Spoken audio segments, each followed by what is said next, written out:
Virtual Self, the mysterious music project that appeared in 2017 that carried a maximalist Y2K internet style as a love letter to the childhood days of its creator, Porter Robinson. It captivated us through visual mystery and crept its way into our heads through neo-trance beats. Memories formed from days scrolling internet forums and playing Dance Dance Revolution at arcades. There wasn't anything like it. What this project contained was fresh nostalgia for a time that is held dear by the generation that is now leaving childhood days of CD-ROMs goodbye. But what about Virtual Self made it so fascinating to so many of us?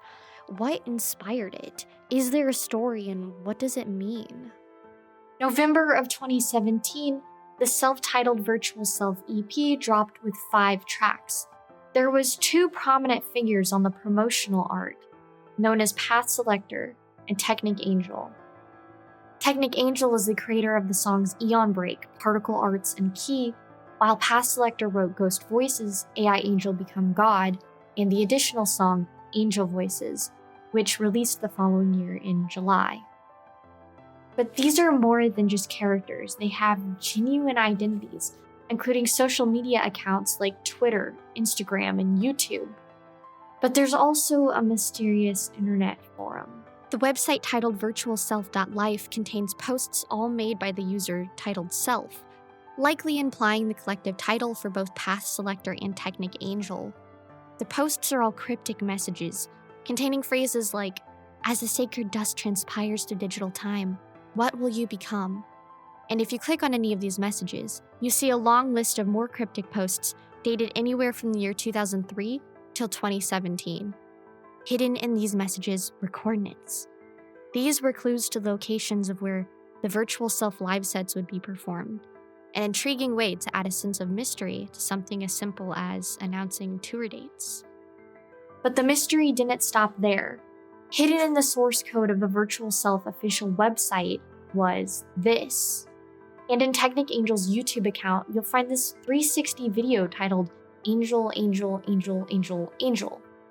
And if you turn to look behind you, you'll see text directing you to use the video title as a web link, which brings up this. It's ominous and haunting, but intriguing. No one knew why this was here, but it was. And it felt like that meant something. The first music video to be released was for Eon Break.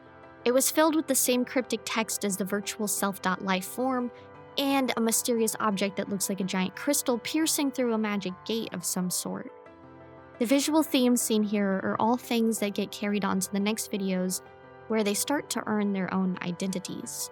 The next video was Particle Arts, and this is the song that Technic Angel says was heavily inspired by the song called Feliz by Onoken, her favorite song. The flower imagery is very prominent here, and about 40 seconds into the video, we see that large magic portal from Eon Break start to form underneath it, alongside the formation of a large angel figure with a blinding white face that starts holding the flower.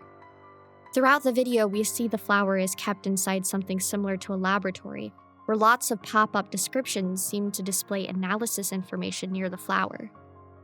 Eventually, a tree is shown, and it goes from green and summery to brown, and then eventually it becomes covered in white snow and surrounding crystals, signaling the passage of time or change.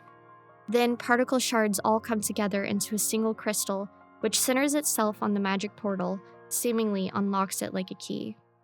And speaking of key, that's the next song that has a music video.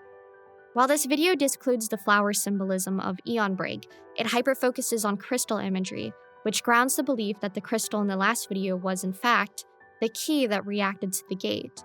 And in this video, the crystal key flies through a digital space until it collides with the gate, which seems to unlock new locations and crystalline designs. So now we finally have some main imagery to pull from Virtual Self, and that's that crystals represent a key that unlocks a gate, likely to the digital realm or void that is spoken of. So now we can move on to the most complex music video, which is Ghost Voices. Immediately off the bat, we see a magic gateway from the other videos. There's text circling it that reads, "As boundless heaven emits itself, you will open the infinite self-utopia." And as we zoom out, we see that the gateway is itself actually inside a computer, affirming the concept that it is the connection to the digital realm that virtual self lives inside. Some text hits the screen saying, "Wait for me," and we get a pan of this room that's inside a warehouse, covered in analog televisions and monitors, displaying that classic CRT effect over various images, including Past Lictor and Technic Angel and scenes from the other music videos. We see large blocks of ice or crystals spread across the floor, and our characters start to fade in and out of the scene in a glitchy, ghostly form, sometimes even existing simultaneously in a merged state. As the video progresses, they start to take a more physical form and do this strange gesture with their hands. They sit on these strange marble circles as we seemingly enter into the digital realm, and the CRT effect begins to seep atop the seemingly real-world visuals. And for a split second, we see Technic Angel in front of the gateway herself. Finally, the video progresses to an end, where the light outside of the warehouse consumes the two characters and they fade away. And the description of all of these videos is the same cryptic text that we've seen before. Porter Robinson actually explained himself what this means. And it means, well, nothing. What Porter was actually doing was feeding words into generators and Markov chains and using those to convey a specific atmosphere. I wish I could say each word and phrase has specific lore or meaning, but it doesn't. But lore or not, the specific atmosphere was heavily influenced by one piece of media in specific, the anime Serial Experiments Lane. For those who've watched this anime, they will instantly recognize the voice from Virtual Self that sounds like this, Holy Oblivion. as the voice from Lane that sounds like this. Layer 13. So what is Serial Experiments Lane about? Well, unfortunately, it's not that easy to explain. This anime from 1998 doesn't really have a coherent plot, but rather, I'd explain the show as being made up of questions, and these questions are really hard to understand. The whole feeling of watching this show is quite weird yet very intriguing. Forewarning that there will be spoilers going forward. Lane Iwakura is a high school girl who struggles with her online identity after the death of her classmate, who she starts to interact with inside their version of the internet called The Wired. Her dead classmate claims she left her body behind to become fully virtual and find God. The line between what happens in The Wired versus the real world is purposely vague in this show, and you're constantly questioning what is real and what is not throughout the entire experience. Eventually, Lane finds multiple versions of herself existing, illustrating concepts of cyberpsychology and showing that the way we are online is not necessarily the same person that we are in real life.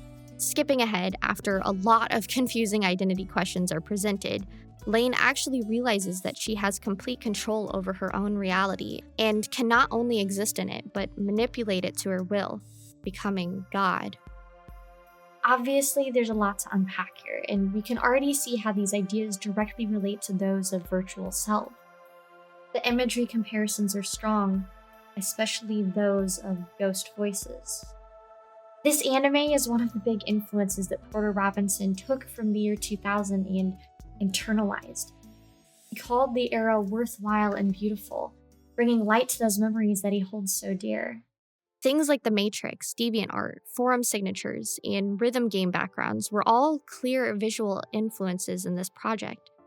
Music influences ranged from bands like Linkin Park to Tattoo to the soundtrack of Phantasy Star Online. What Porter wanted to capture was the electronic music of him growing up and discovering the internet. He had fallen into a deep depression after his album World's top charts in 2015, and Virtual Self became his 3-year obsession that occupied his creative needs thereafter. I'd argue that reliving his fondest memories of childhood was probably a way to help pull himself out of the pain he had been feeling. The live tour of Virtual Self was something incredibly spectacular. Rewatching recordings from people who went puts me in awe of the atmosphere that Porter Robinson was able to create. Both Past Lictor and Technic Angel had their own sets, and there were unreleased tracks like God Rays and Draw Your Blades, which became fan favorites and live show exclusives. The usage of lights and visuals made the experience unlike any other live show people had experienced before, almost like you were being sucked into another world. Virtual Self disappeared for a while, but in January of 2020, we got an interesting announcement from the Japanese clothing brand Cloma of a collaboration between them and Virtual Self. The collection contained highly priced items of clothing at an extremely limited supply, and an art book featuring visual works from Virtual Self. In researching inspirations for his project, Porter Robinson encountered Cloma's Y2K neo-futuristic style, and respectively, Junya Suzuki, Cloma's founder, also found Porter Robinson's project as an inspiration. Unsurprisingly, as a fashion enthusiast himself, Porter Robinson decided to do a collaboration with Cloma, bringing this incredibly unique style to life. They donated all profit from the collaboration towards the Robinson Malawi Fund, a charity project that was originally started during Second Sky. Everything about this project is absolutely fascinating to me. Even though Porter Robinson says that Virtual Self is about atmosphere, I think it means a lot more than he admits. The last 20 years have been a time of incredible change, and a lot of us who are now adults literally grew up alongside the internet and developed with it. There's so much unexplained mystery in Virtual Self, but I think it also foreshadows our future. We are slowly becoming one with our computers, and the line between real and not real is becoming trivial as we progress, especially in the sense of virtual reality. We can put on a headset and it takes us to a place where we exist as anything and everything, and now, the concept of leaving our bodies behind to become eternal and live forever digitally isn't out of possibility. Just like AI angels and Lane, we could become God. I hope you enjoyed this video. It's not much like my regular videos on this channel, but it's something that I worked very hard on because it's a subject that I'm very passionate about. It means a lot if you like, subscribe, and comment to help support my work. I'm really excited about Nurture to come out, so I thought this was the perfect opportunity to celebrate the things that Porter has made. You can also support my content further by joining my Patreon, because that is what allows me to continue making content just like this. But until then, I've been your host, PHIA, and I'll see you in the next video. Bye! Special thanks to this month's Patreon members and virtual VIPs, Baxorn, Dutech, Klukule, Scoremaller,